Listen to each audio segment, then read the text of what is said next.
The airport buzzed with life, filled with the steady hum of rolling luggage, boarding announcements, and the smell of freshly brewed coffee. Travelers moved with purpose, some rushing to gates, others casually browsing kiosks. Among them, Maya Carter, a 16-year-old girl with bright eyes and quiet abundance, gripped her boarding pass.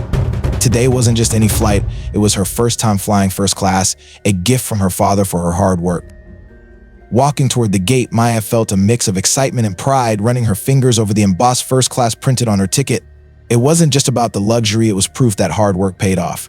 Her phone buzzed, and she glanced down to see a message from her father, Jonathan Carter, a well-respected businessman. "Enjoy your first-class experience, sweetheart. You've earned it." She smiled as she typed a quick reply, feeling a warmth spread through her chest. This was a milestone, a step into a world that once felt unreachable.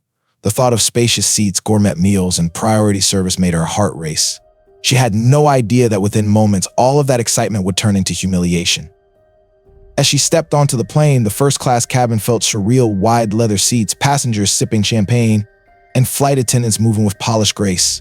She walked down the aisle, glancing at the luxurious setup, feeling an overwhelming sense of achievement. But just as she reached her row, a voice cut through her moment of joy like a blade.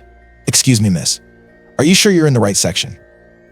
Maya turned to see Lisa Monroe, a flight attendant with a stiff posture and an expression filled with skepticism. Around her, passengers glanced up, some with mild curiosity, others with subtle judgment.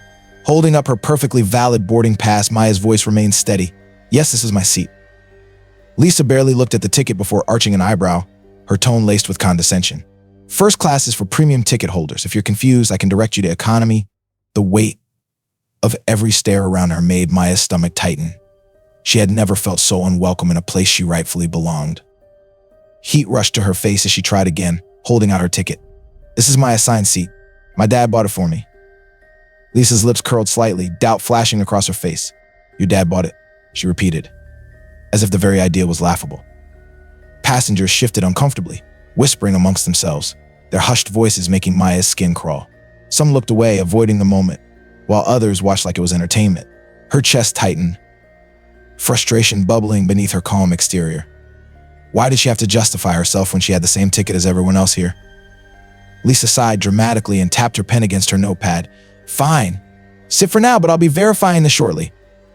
If there's a mistake, you'll need to move." Maya nodded, her hands trembling slightly as she slid into her seat.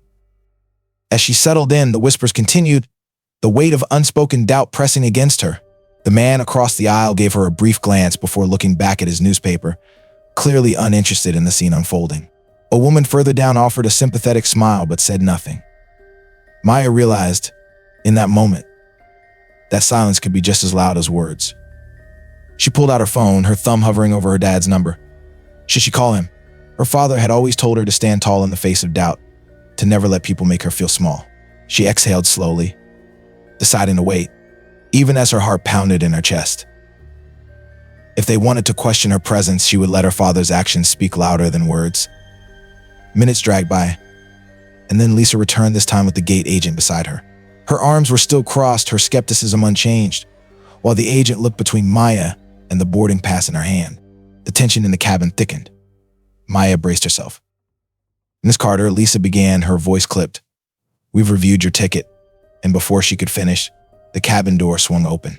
The air in the room shifted as a tall, sharply dressed man stepped inside. Jonathan Carter had arrived. His presence was impossible to ignore, his tailored suit and commanding aura silencing the whispers in an instant. His eyes swept the cabin, landing on Maya, and his expression softened just slightly. Then, with measured steps, he walked toward her row, his every movement radiating authority. Lisa stiffened, her earlier confidence faltering for the first time. "So we're just handling a seating issue." Jonathan didn't break stride. "A seating issue," he repeated, his voice calm but carrying a weight that made everyone sit a little straighter. He stopped beside Maya, resting a protective hand on her shoulder before turning to Lisa. "With my daughter." The entire cabin seemed to hold its breath. Passengers exchanged glances, sensing that something big was about to happen. Lisa's face paled slightly. "Your daughter," she echoed, her earlier tone of authority replaced with uncertainty. Jonathan didn't flinch, his sharp gaze locked onto hers. "I'd like to know why my daughter is being questioned about her seat," he said smoothly. "Especially when her boarding pass clearly states she belongs here." The hush in the cabin deepened, the reality of the situation settling over the passengers. Maya exhaled, relief washing over her. Jonathan wasn't just here to defend her, he was here to make sure everyone in that room understood what had just happened. Lisa opened her mouth, fumbling for a response, but before she could speak, the cabin manager stepped forward, her expression flustered. "Mr. Carter, I sincerely apologize for this misunderstanding," she said quickly. "I assure you, this will be addressed." Jonathan didn't soften. "A misunderstanding," he repeated, his voice steady. He turned back to Lisa, his gaze piercing. "Tell me, do you double-check the tickets of every first-class passenger or just the young black girls?" A few passengers looked down, suddenly uncomfortable. Lisa's face flushed deep red, her mouth opening and closing as she searched for words, but there was nothing she could say to undo the damage. Maya sat taller in her seat, the weight in her chest finally lifting. She didn't need to fight anymore. Her father had said everything that needed to be said. The moment stretched, the tension hanging thick in the air. Then Jonathan turned to his daughter, his voice softer. "Are you okay, sweetheart?" Maya swallowed hard, then nodded. "I'm fine, Dad, just tired of always having to prove it."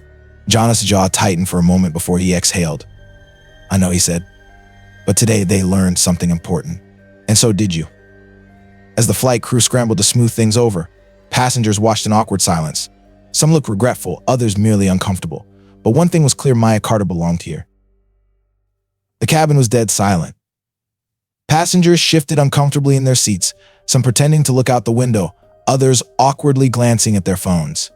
The flight attendant, Lisa Monroe, stood frozen, her face pale as she processed Jonathan Carter's words. Across the aisle, a businessman coughed into his hand, as if hoping to break the tension. Jonathan didn't move, didn't blink. His presence was commanding, his sharp gaze locked onto Lisa, waiting for an answer. "Do you always double-check first-class tickets or just the ones held by young black girls?" His voice was calm, but the weight of the question hung in the air like a storm cloud. Lisa fumbled for words, her earlier confidence crumbling under the scrutiny. "Sir, I was just trying to verify," but the excuse felt weak, even to her. The cabin manager, a woman with tightly pulled back hair and a forced smile, quickly stepped in. "Mr. Carter, we sincerely apologize for any misunderstanding," she said. "I assure you, this is not standard procedure." Jonathan let out a slow, measured breath, his gaze unwavering. "A misunderstanding?" he echoed. "Let me be very clear. My daughter should have never been questioned about her seat in the first place." Maya sat quietly, watching everything unfold. Part of her still felt the sting of humiliation, but there was also something else, a growing sense of pride. Her father wasn't yelling or making a scene. He was doing what she had always admired about him, demanding respect without ever raising his voice. Lisa finally broke eye contact, shifting uncomfortably under his gaze. "I didn't mean any offense," she muttered, though it was clear she understood exactly what had just happened. Jonathan's expression remained firm, but he nodded slightly. Whether he meant offense or not is irrelevant. The damage was done. His voice didn't waver. "My daughter paid for this seat. She belongs here. And the fact that you assumed otherwise should make you question your own biases." The passengers absorbed his words, some of them visibly uncomfortable, others looking as if they were reevaluating their own silence. A man in a navy suit across the aisle cleared his throat. "Mr. Carter, I just want to say I'm sorry." His voice was genuine, though hesitant. "We all should have spoken up sooner." A woman in the row ahead of Maya turned slightly in her seat, offering a small nod. She handled herself with a lot of grace, she added. She didn't deserve that. For the first time since boarding, Maya felt the weight lift off her chest. She had spent the entire confrontation feeling watched, scrutinized, judged. But now she felt something else. She felt seen. Lisa, realizing she was now the focus of every set of eyes in the cabin, straightened her shoulders. "I'll speak with the crew," she said stiffly, "and make sure this doesn't happen again." Jonathan gave a slow nod. "See that you do." The cabin manager gestured for Lisa to step aside, clearly eager to smooth things over. "Mr. Carter, can we offer you and your daughter anything? A meal, a beverage, anything on the house?" Jonathan smiled slightly but shook his head. "No, the only thing I need is for my daughter to enjoy the seat she rightfully paid for without being made to feel like she doesn't belong." The conversation was over. Lisa walked off without another word, the cabin manager following closely behind, leaving Maya and her father in the suddenly very quiet first-class section. Jonathan turned to his daughter, his features softening. "Are you okay?"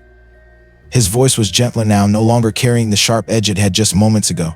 Maya nodded, though her voice was quieter than before. Yeah, just tired of always having to prove it.